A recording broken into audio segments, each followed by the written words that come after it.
नमस्कार विद्यार्थियों, बीए तृतीय वर्ष के लिए आज हम भारत के भूगोल में प्राकृतिक वनस्पति का अध्ययन करेंगे।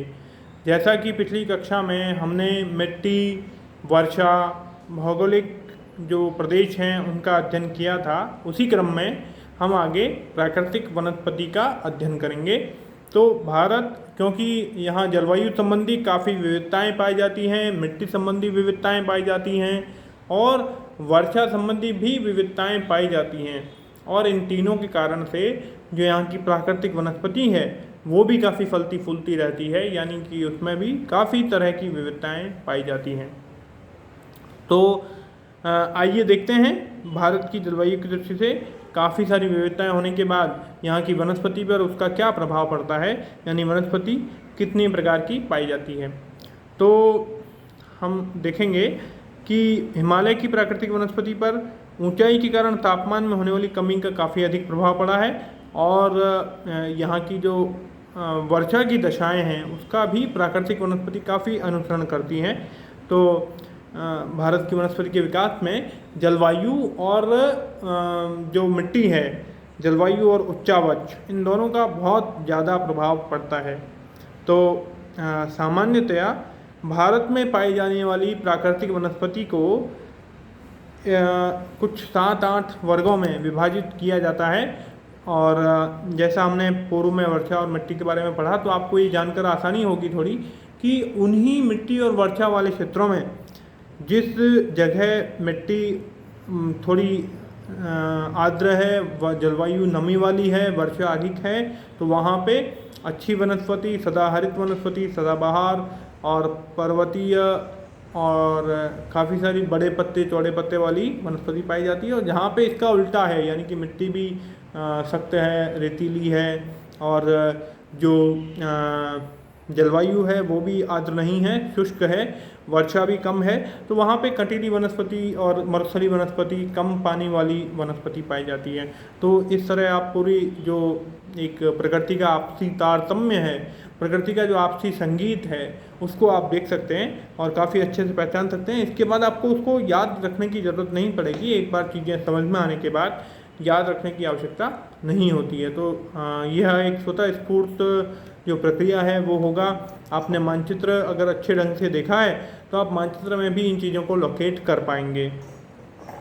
तो सबसे पहले हम देखते हैं कि वनस्पति जो किन किन भागों में, किन किन वर्गों में विभाजित की जाती है। सबसे पहला इसमें हम देखेंगे कि उष्णकटिबंधीय सदाबहार वनस्पति, ऐसी वनस्पति जो उष्णकटिबंधीय क्षेत्र में पाई जाती है और वर्ष भर सदा हरी रहती है, ऐसी वनस्पति। यह वनस्पति वैसे क्षेत्रों में पाई जाती है जहां वार्षिक वर्षा 200 सेंटीमीटर से अधिक होती है। तो हमने वर्षा वाले जो भाग है उसमें हमने पढ़ा है कि वार्षिक वर्षा जो 200 सेंटीमीटर से अधिक वाला भाग है वो कहाँ पर है। तो आपको याद आना चाहिए कि हमने कहाँ ये भाग पढ़ा है। तो उसको जब रिमाइंड करेंगे तो हमें सोचने को मिलेगा कि उत्तरी पूर्वी भारत और पश्चिमी घाट का पश्चिमी भाग, ये दोनों भाग ऐसे हैं, और अंडमान निकोबार द्वीप समूह, ये तीनों भाग ऐसे हैं जहाँ वर्षा का जो मात्रा है वो 200 सेंटीमीटर से अधिक रहती है, और यहाँ पे वार्षिक औसत तापमान 24 डिग्री सेल्सियस और वायु में आर्द्रता 70% से अधिक होती है। तो यहाँ जो उष्णकटिबंधीय सदाहरित वनस्पति पाई जाती है उसकी निम्न विशेषताएं हैं। ये वृक्ष काफ़ी सघन होते हैं, 30 से 60 मीटर तक लंबाई होती है, लकड़ियाँ काफ़ी कठोर होती हैं, और प्राय ये जो जंगल होते हैं ये बहुत दुर्गम होते हैं, बहुत घने होते हैं। इनमें वनस्पति और जंतुओं की विविधता काफ़ी अधिक होती है। तो इस कारण से यहाँ पे ऑर्किड की विभिन्न प्रजातियाँ देखने को मिलती है। रबड़ और तेल ताड़ के वृक्ष अब लगाए जा रहे हैं हाल ही के वर्षों में। उससे पहले यहाँ रबड़, महोगनी, आबूनस, लोहकाष्ठ, ताड़, बांस, बैर, सिनकोना आदि के वृक्ष पाए जाते हैं। भारत में ऐसी वनस्पतियों का समुचित विदोहन नहीं हुआ है। हालांकि ये विदोहन शब्द थोड़ा सा मेरी इस पर आपत्ति है कि प्रकृति जितनी भी है जरूरी नहीं कि उसका दोहन मानव करे, और मानव जब नहीं किसी चीज़ का दोहन कर रहा है तो वो प्रकृति के काम आ ही रही हैं। यहाँ काफ़ी सारे जंतु अपने काम में ले रहे हैं, काफ़ी सारी वनस्पतियाँ अपने आप में फूल रही हैं और जंगली जंतु देखने को मिलते हैं। तो मानव इसका काम में नहीं ले पाया क्योंकि ये काफ़ी सघन है, परिवहन के साधन नहीं हैं, लकड़ी काफ़ी कठोर है, तो इस कारण से ये प्राकृतिक वनस्पति ये वाली भारत में इंसान के कम काम आई, तो एक अच्छी बात मानी जा सकती है। इसके बाद दूसरे जो नंबर पर जो वनस्पति आती है वो है उष्णकटिबंधीय आर्द्र मानसूनी वनस्पति। तो जहाँ वर्षा 100 से 200 सेंटीमीटर तक होती है तो वहाँ आर्द्र मानसूनी वनस्पति पाई जाती है। इसे पतझड़ी वन भी कहा जाता है, जो पत्ते झड़ जाते हैं ऐसे वन। और ये क्षेत्र वही है जो हमने अभी पूर्व वीडियो में देखा था, 100 से 200% वाला क्षेत्र। और इसकी विशेषताएं कुछ देखते हैं कि इसमें वृक्षों के नीचे झाड़ियाँ लताएं बिल्कुल नहीं होती हैं और इनका आर्थिक दृष्टि से काफ़ी अधिक महत्व है। इनमें जो वृक्षों की औसत ऊंचाई है वो 20 से 45 मीटर तक होती है। और गर्मी की ऋतु में ये आर्द्रता की कमी के कारण वृक्ष जो है वो अपनी पत्तियां घिरा देते हैं ताकि उनकी नमी नष्ट ना हो सके। वहाँ एक मल्चिंग हो जाती है पत्तियां घिराने के बाद, ताकि ज़मीन की जो नमी है वो भाप बन के ऊपर ना उड़े और उसके कारण दूसरी लताएं या दूसरी झाड़ियाँ भी नहीं पैदा होती। तो इन वनों में साल, सागवान, चंदन, शहतूत, महुआ, आंवला, जामुन, कुसुम, शीशम और सबई घास आदि पाए जाते हैं। तो हाल ही में कृषि फार्म के विस्तार हेतु इन वनों की काफ़ी कटाई की जा चुकी है, यानी कि अब इसे विदोहन नहीं कह सकते, इसे कटाई कहेंगे। तो हमने संतुलन बिंदु नहीं पहचाना और हम इसमें जूझते रहे कि कोई काम नहीं आ रहा है और कोई संसाधन इतना अधिक काम आ रहा है कि हम वहाँ पे रुक नहीं पा रहे हैं। फिर अगला जो भाग हम देखते हैं उसमें उष्णकटिबंधीय शुष्क मानसूनी वनस्पति। तो पहला सदाबहार वनस्पति था, दूसरा आर्द्र मानसूनी था और तीसरा शुष्क मानसूनी वनस्पति। इसमें जहाँ वार्षिक वर्षा 50 से 100 सेंटीमीटर के बीच होती है, तो जो हमने देखा पूर्वी राजस्थान, गुजरात, मध्य प्रदेश, दक्षिण पश्चिमी उत्तर प्रदेश और पश्चिमी घाट के वष्टी छाया प्रदेश, यहाँ पर बरसात जहाँ कम पाई जाती है वहाँ पे शुष्क मानसूनी पर वनस्पति पाई जाती है। और इसकी क्या विशेषताएं हैं, तो इसकी विशेषताएं 6 से 9 मीटर तक ऊंचाई होती है, यानी कम होती है। जड़ें वृक्ष की काफ़ी लंबी होती है, जिसमें पानी लेने के लिए उसे काफ़ी भीतर अंदर तक जाना पड़ता है, तो उनकी जड़ें काफ़ी लंबी हो जाती हैं।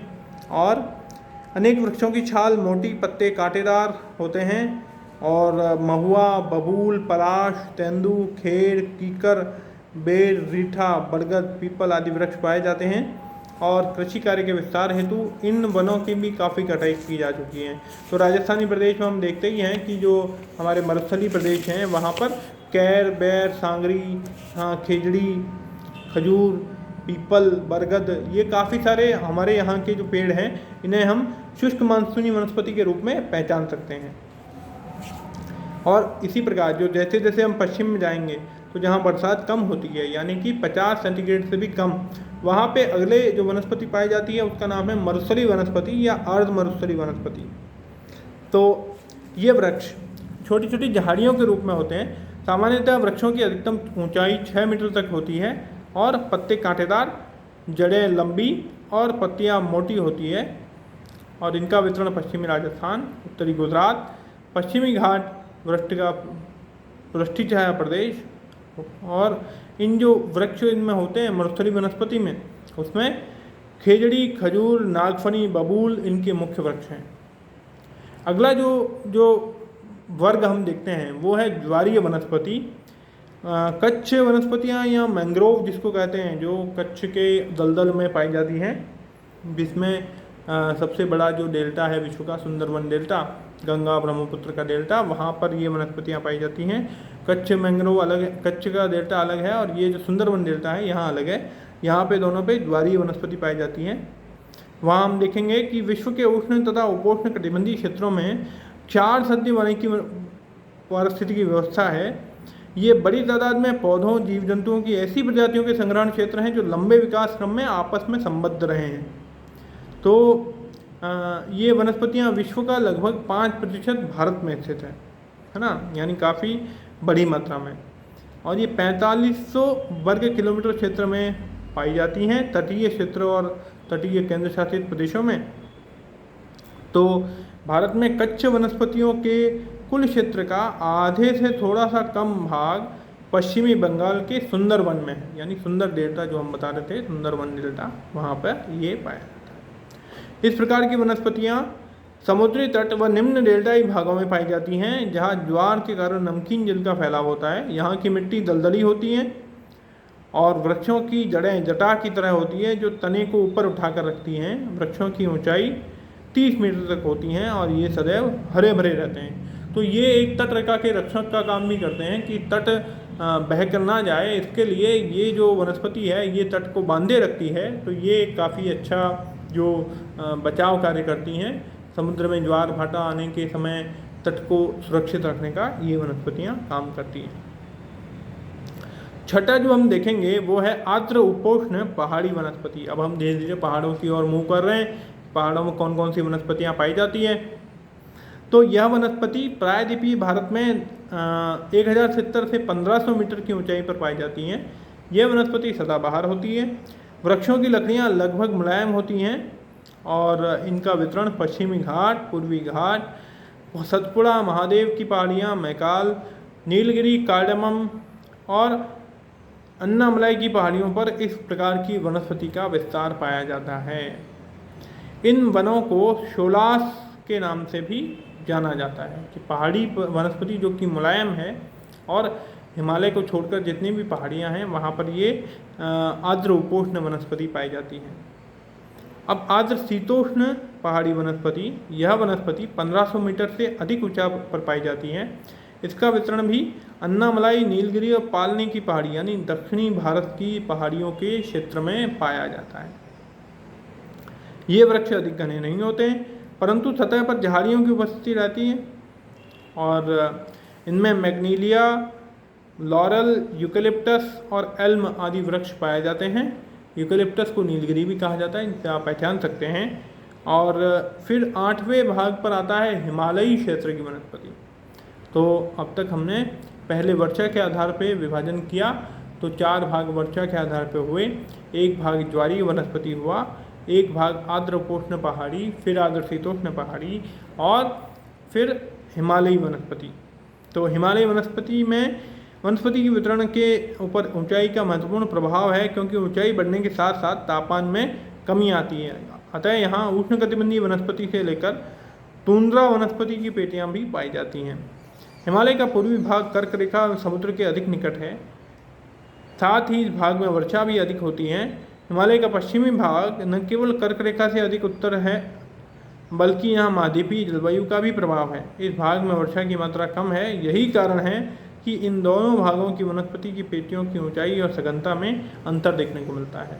तो इस तरह से हिमालय का पूर्वी भाग और पश्चिमी भाग दोनों अलग अलग तरह की वनस्पतियाँ रखता है। तो हम अगर ये देखें कि पूर्वी हिमालयी क्षेत्र में कौन कौन सी वनस्पतियाँ हैं, तो इसमें पर्णपाती बनाएंगे।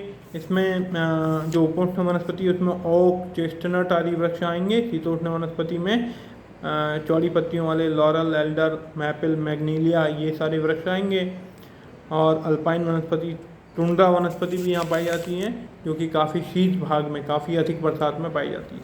और पश्चिमी हिमालय की वनस्पति में शुष्क और ठंडा होने के कारण पूर्वी हिमालय की तुलना में भिन्नता है। और यहाँ पर जो चौड़ी और नुकीली पत्ती वाले वृक्ष मिश्रित रूप में पाए जाते हैं। तो इस तरह अल्पाइन वनस्पति यहाँ पे पाई जाती हैं। तो इस तरह से मोटा मोटी काफ़ी सारे भागों में हम विविधता देख सकते हैं कि जहाँ भारत में एक तरफ दलदली क्षेत्र में कई सारे मात्रा में जो मैंग्रोव वनस्पतियाँ हैं वो भी भारत में पाई जाती हैं, और दूसरी तरफ बड़े घोर मरुस्थलीय क्षेत्र में जहाँ पे नागफनी, बबूल, खेजड़ा ऐसे जो बिल्कुल दुर्गम जो मरुस्थलीय क्षेत्र है वहाँ पर ऐसी वनस्पति भी पाई जाती है। एक और हम आम, बबूल, आम, पीपल ये सारे वृक्ष भी सदाबहार पतझड़ी वृक्ष भी हमारे पास हैं। और दूसरी तरफ ओक, चेस्टनट जैसी पहाड़ी वनस्पतियाँ है ना, बहुत वो दुर्गम। तो अलग अलग मरुस्थलीय, अलग अलग जलवायु क्षेत्र होने के कारण, अलग अलग मिट्टियाँ होने के कारण, तो इस तरह से हम देख सकते हैं कि भारत में जलवायु संबंधी काफ़ी विविधताएं पाई जाती हैं।